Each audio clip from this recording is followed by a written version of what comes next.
تحریک انصاف کے حوالے سے بڑی اہم خبریں ہیں جو آپ کے ساتھ میں شیئر کروں گا، لیکن سب سے پہلے جو ابھی کی تازہ ترین ڈیولپمنٹ ہے وہ یہ ہے کہ اسد طور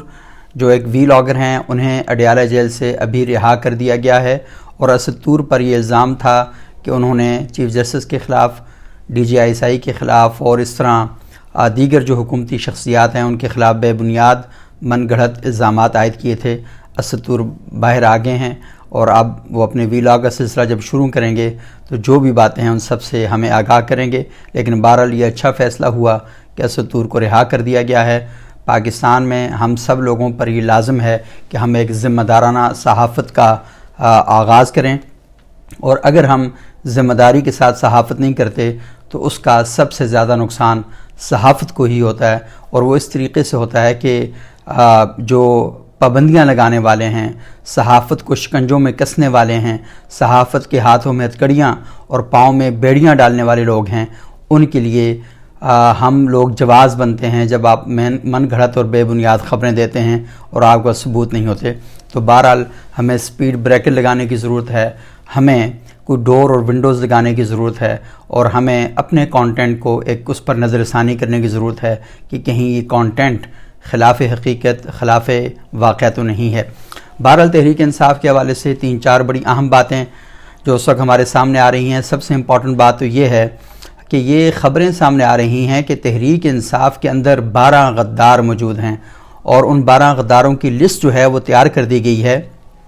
اور عمران خان صاحب نے خود 5 لوگوں کے بارے میں کہا تھا کہ ان پر نظر رکھنے کی ضرورت ہے، یہ کہاں کہاں جاتے ہیں، کس سے ملتے ہیں، اور ان کا جو کردار ہے وہ مجھے مشکوک دکھائی دیتا ہے۔ اور اس کے علاوہ ان کے بارے میں کہا گیا کہ یہ بروٹس ہیں، یہ رانگ نمبر ہیں جو تحریک انصاف کی صفوں میں گھس گئے ہیں، اور 8 فروری کو پاکستان کے عوام نے تحریک انصاف کو جو مینڈیٹ دیا ہے، پاکستان کے لوگوں نے تحریک انصاف کو کامیاب کروایا، لیکن تحریک انصاف کی صفوں میں ایسے لوگ گھس گئے ہیں جو کھمبے تھے، جو یونین کونسل کا الیکشن نہیں جیت سکتے تھے، اور جو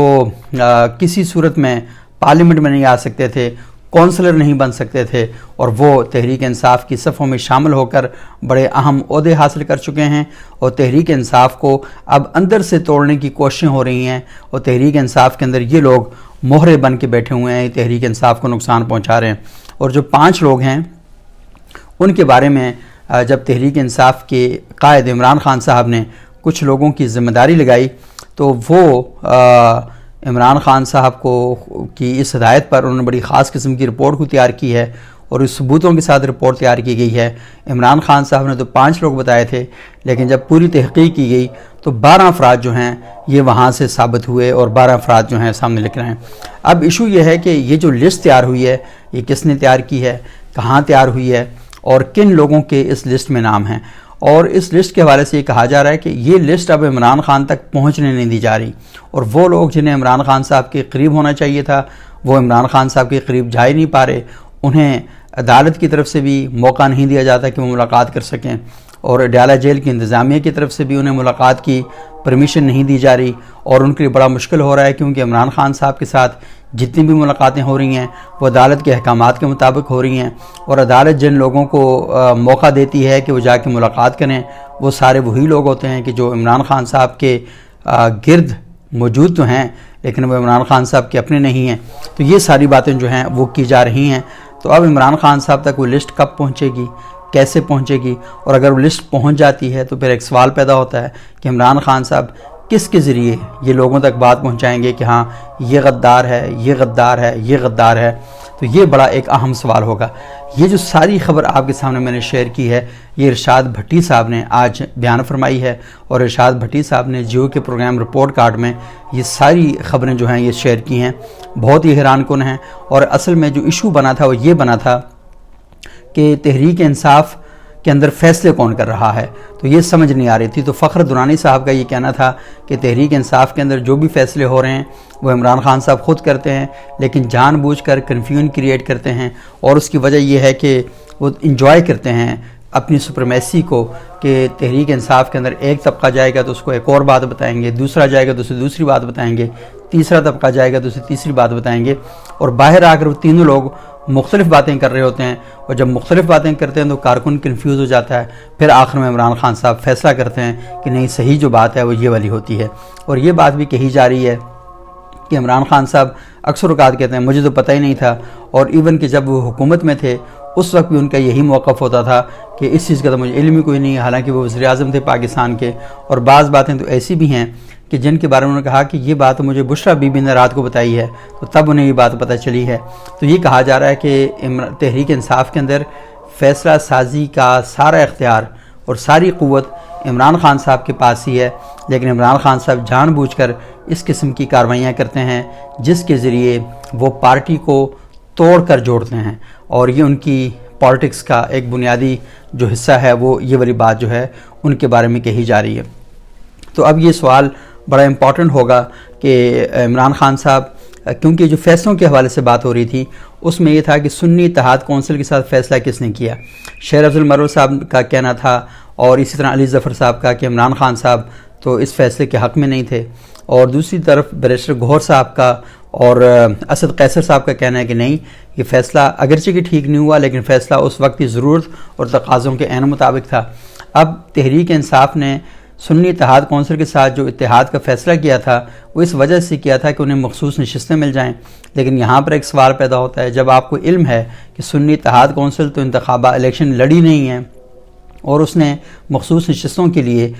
فارم جمع نہیں کروائے، تو کیسے آپ اس کے ساتھ جا کر اتحاد کر سکتے ہیں؟ اور دوسری بات یہ کہ سنی اتحاد کونسل کے حوالے سے ان کا جو فرقہ وارانہ لیبلنگ ہے، اور خصوصاً جو امریکن ایمبیسی سے انہوں نے ایک بار پیسے لیے تھے 36,700 کے قریب ڈالر انہوں نے لیے تھے، اور وہ ممتاز قادری کی حمایت میں مظاہروں پر خرچ کر دیے گئے، یہ امریکن ایمبیسی کا ہی کہنا تھا، تو اس پر بھی لوگوں کو بہت زیادہ سوالات پیدا ہو گئے۔ اور پھر تحریک انصاف کے اندر بھی لوگوں کو بہت زیادہ تحفظات تھے مجلس وحدت مسلمین کے ساتھ اتحاد کے حوالے سے بھی، کہ وہ ایک خالص شیعہ فرقہ وارانہ شناخت رکھتی ہے، اور ان کے بارے میں یہ ایک بریلوی خالص فرقہ وارانہ شناخت رکھتی ہے سنی اتحاد کونسل، تو یہاں پر بھی ایک سوالات جو ہیں پیدا ہو چکے تھے۔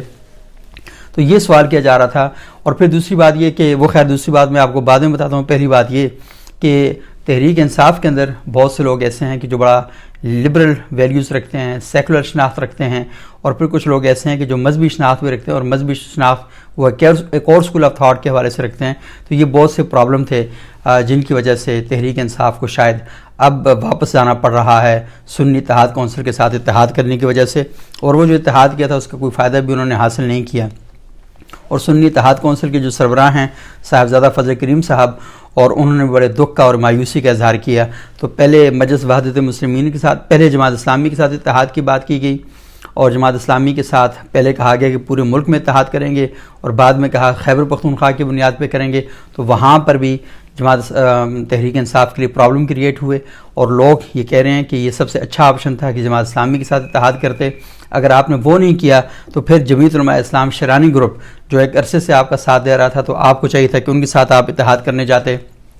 تو وہاں پر بھی اتحاد نہیں ہوا۔ پھر مجلس وحدت مسلمین کی طرف آپ گئے، وہاں پر شیعہ سنی ایشو پیدا ہو گیا، تو اس وجہ سے آپ نے اتحاد کو چھوڑا۔ اب سنی اتحاد کونسل کے ساتھ بھی اتحاد ختم ہونے جا رہا ہے، اور آخری سانسیں وہ اتحاد لے رہا ہے۔ تو تحریک انصاف کے اندر فیصلے کون کر رہا ہے؟ مشاورت کا جو فقدان ہے وہ بہت زیادہ دکھائی دے رہا ہے، لوگ اپنے قائد سے مل نہیں پا رہے، تحریک انصاف کی قیادت کو کوئی رابطے کا ذریعہ نہیں ہے کہ وہ اپنی لیڈرشپ کے پاس جائے، اور لیڈرشپ تک ایک خاص لوگوں کی ایکسیس ہے، تو جس کی وجہ سے جو ایشو ہیں وہ بہت زیادہ پیدا ہو رہے ہیں۔ تو یہ سوال اپنی جگہ پر اب موجود رہے گا، لیکن آج علی امین گنڈا پور صاحب بغیر کسی پروٹوکول کے اچانک اڈیالہ جیل کے باہر پہنچ گئے، اور عمران خان صاحب سے ملاقات کرنے کی وہ اب ان کی ملاقات جو ہے اس وقت جاری ہے، اور وہ عمران خان صاحب سے، کیونکہ خیبر پختونخوا میں ان کی گورنمنٹ ہے،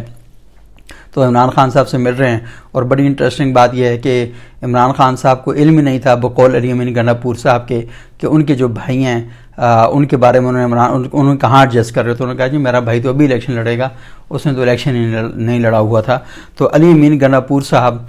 کیونکہ ان کی ملاقات ہوئی تھی شہباز شریف صاحب کے ساتھ اور مسلم لیگ نون کی قیادت کے ساتھ، تو اب وہ عمران خان صاحب کے پاس جا کر تھوڑا سا بتائیں گے کہ کیا ہوا کیا نہیں ہوا، اور آگے کا جو فیصلہ ہے وہ کیا ہوگا۔ تو بہرحال عمران خان صاحب کے حوالے سے یہ بڑی امپورٹنٹ ڈیولپمنٹس ہیں جو میں نے سوچا آپ کے ساتھ شیئر کر دوں، اور آپ سے ایک اور بھی گزارش ہے کہ یہ چینل کو جو ہے نا سبسکرائب کر لیں، گھنٹی کا جو بٹن ہے اسے بھی آن کر دیں، تاکہ آپ کو بر وقت معلومات ملتی رہیں اور بغیر پروپیگنڈے اور بغیر سنسنی کے آپ تک خبریں اور ان پر تجزیہ ملتا رہے۔